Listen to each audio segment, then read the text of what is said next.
bulungi ate. Yes, so mwalanga show zerinanye oli 27 ali ku 28. Yes. Rachi 26. Yeah, sorry, let me correct it. Rachi kwaba sebagamba gwe yazizisa omwana show. Ekisooka nkiddamu omulundi omulala tetwamanya. Fenna management yonna twanoonyereza she ziri awo nga tetulabawo n'emu. Era ensonga twali in fact twali twagala no December. Kakati ne tusangayo Uncle King Saha. Era King Saha aliyonga 8 December wenyini nyini wali ku Africana bane tugende tumuwagire. Amwadeka drop kasufu. Tugende tumuwagire.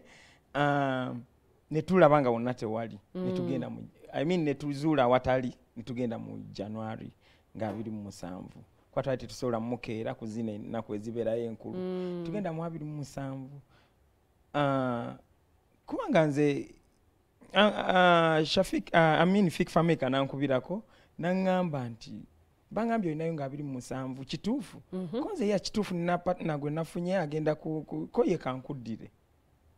Kati samulabako nalaba mawulire. Ng'omaze okuwanika.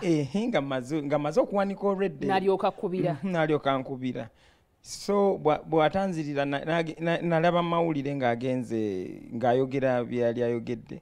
Nekimbadharingamu naye nga already waliwo akafumu akanfumise mu kifuba nengamba nayogedde ne kubanga tubadde n'ebintu bingi era tukyabirina bye tugenda okukola kolabo tuteesa lunaku ddire tugenda mu studio what nayogedde naye kuba twali ne show Embale nga tuli babiri. Gye mwadde naye show Embale yadde weekend yawedde eno weekend was it Friday no so mwasobodde okwogera twayogera ku simu nangamba munnange olaba bannamawulire nze bangwira bugwizi ne banzirisaamu kye nali sirina kuddamu naye nga bale sirina buzibu sikola kibuzibu konze ngenda bigamba Diana nga ngenze olope naye nga emirundi egisinga mutuyite eno ne mutusima wano olina ayogera oluusi ekyandibadde ekitta munne ekikosa munne naye nga I swear upon the living God nga Mukama ndaba saamanyako share Fik naye ekisinga okubeera ekirungi yansooka nga 26 gwe n'olyokoddako nga 27 enzirako nga 27 n'ekirala nti yeri audience nze gye mbaddemu ebbanga eddene etatera kwagala nnyo kujja eno ate wane wange wafunda bantu 3,000 bwe bati bamala okubeera bwamala okubeera nga tukikubye n'ekirala bannaye bafanzi ba David Lutalo abenkanamu waliwo abatupuulinga otuzza wansi tulina okwerwanako waliwo abalaba abatupuulinga otuzza wansi bebe nagambye mukayimba kafakatu ye muntu atakwagala Diana tongamba nti tolina abalabe bo ate gwe nga olaba gwe ku list ninako abamu abalabe bo bemanyi nti tebakwagala nga nesinze gwe kati olwo gwe yemanyi labayo David Lutalo oyinako statement yagera n'okola one time so gendo kwate kuno oluguudo luno tulaba abalaba abali okwo olweruwero olweruwero terukuyinaako buzibu lukwagala okufa watugamba Daudi nti abantu abakulwanyisa obamanyi n'otugamba no ina statement wakola emabigakawo mu video gye wataka ku social media n'ogamba nti nze ate mmanyi nti bali mu bayimbi sobola okuba namanya bubi kati byakyuka naye gye bali naye oluusi osobola okumanya nti gundi ali bwati ne gundi ali bwati ng'omanyi bubi oluusi n'omanya akyomanyi kituufu kankuzeeko tononyo emabega ku bintu social media ogikozesa nnyo tera obeerayo kono okubeera ku bigenda mu maaso ogiwa budde bwenkana ki njiwa obudde obumala okuba nga ntegeera buli kigenda mu maaso okay kubanga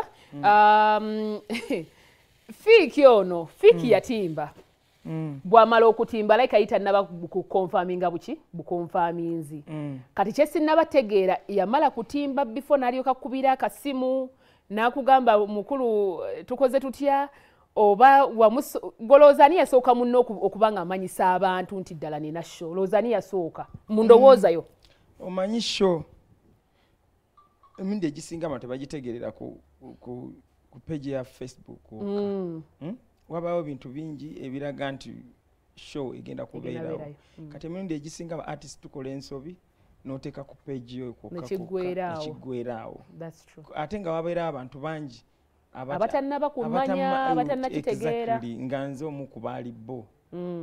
Kati so singa kiba kisaasaanako Diana n'akyogerako omulundi neguba gumu negundi n'akyogerako omulundi neguba ne tumanya.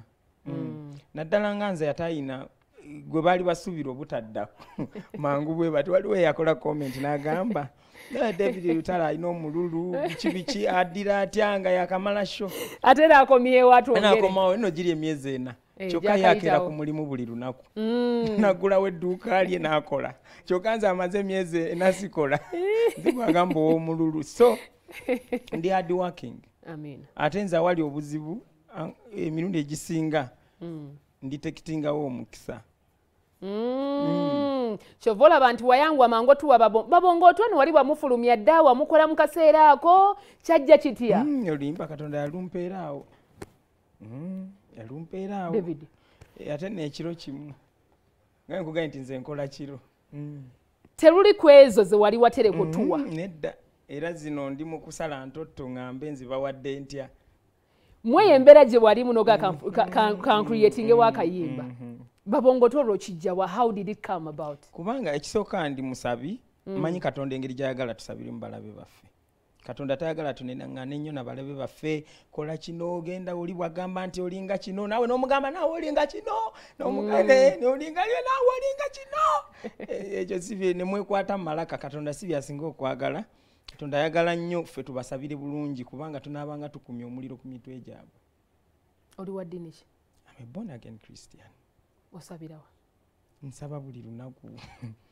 Omanyi nze nkitwala, omanyi nze siina eyo nkola. Nze church njitwala nti ya Katonda.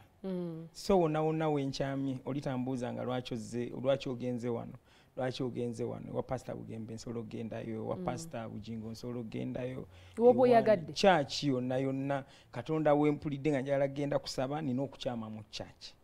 Sikiririza mu pastor nzikiririza mu church ya Mukama Katonda. Amina. Kati awo nosalawo nogaka kati watugamba kakati mwe kyengendo bako era bakubabu kubi ndongo era bawa ndongo kakati noliyoko tuzako babongote tuwe makapira kakavalo babongote ako tugende maaso. Abalabe bange bakuse bakute babongote zenne yagalengaye bakute babongote buli lunaku obawe emmere yesinga nteeka mukole zenne yagalenga bebase. Ekisoka video gituwadde video egenda kujja soon tuli ready naye omanyi si kirungi kutta kibe nga tonnakikenenya nduso ekibe ekyo kiri sitaboni nnyo bw'okirumba bw'oti mbw'okitte kiyinza kyokutta so inosooka n'okikenenya endusu nekiyiikayika n'olyoka okigira bulungi nnyo. Awo wennyini njagala mbe nga nkwerekereza okuggyako ng'eri obubaka bweyagala okuwa abantu. Mama message zonna zirabye edda sigenda zibikula mpitirivu nnyo kubaga oba owa Lutalo muwa byenkana sina bwe mbisoma bimalayo ne bawo obubaka bw'omusembayo. Abafaanizi ba David Lutalo abalaba BBS Terefayina eyaffe bannange abafaanizi ba Diana ensonyi zinnye tubaagala okufa obufi nga 27 ku Serena. Tusabire balabe baffe beetagisa omanye sala eyo tebangawo ku mimwa gy'abantu munnange omanyi weyogera ekigambo nga niŋŋamba naye kakati omanyi kyewuunyisa bw'osabye otyo omulabe abongoote akute naye abongoote ate nno lwakuba nakiisa mu mmere kisobole okubeera nga kisoundingamu a little bit funny omuntu asobole okiwa amatu obudde naye kawobe bugagga buno obulala mulabewo bw'abaako watuuse naazi kuba gwe bw'ozimba ennyumba ennungi ye ng'ali mu kasiisira gega amaloga agatava ku mbalaza zaffe naye bw'abeerako naye watuuse abeera bize nga anoonya omusenyu ne seminti nga naawe olina wootuuka abalaba bo beetaaga essaala ey'okubajja mu kifo mwe bali okubaza mu kifo ekirala naffe tusobole okubaako n'essanyu otherwise bagenda tuli enkuta zonna akayimba kana kababongo tengenda kabalekera Juliana mukwano gwo yeah she's my friend mukwano gwo ddala kuba tulwawo okulabagana nga bw'omanyi mbeera eno naye ng'ali eri naye leero mazaalibwa ge kati njagala omanyi ayise mu bintu ebiwerako emabegakawo yakafiirwa brother we mukulu we era bambi twamuziika juza awo naye olunaku lwali mazaalibwa ge so singa oba omuyimbiddeyo akayimba ku nnaka birthday noza kanamukola bulungi olunaku olwaleero happy birthday to you happy birthday to you happy birthday Juliana Kanyomozi happy birthday to you mukama akuwangaze tetugenda kukubuuza myaka emeka gy'olina ekyo tukyesigaliza ate nawe tukwegayiridde kyesigalize but we love you so much Juliana Kanyomozi Mama Taj happy birthday we love you so much Juliana mukama akwe byonna byosinga okwagala n'abayimbi n'abayimbi asokiriza kale tubeerekereza abantu baffe kuba ate bodde eri saidi yeeri tulinayo abayimbi Tabye bawe birungi ebibaleetera okutigomya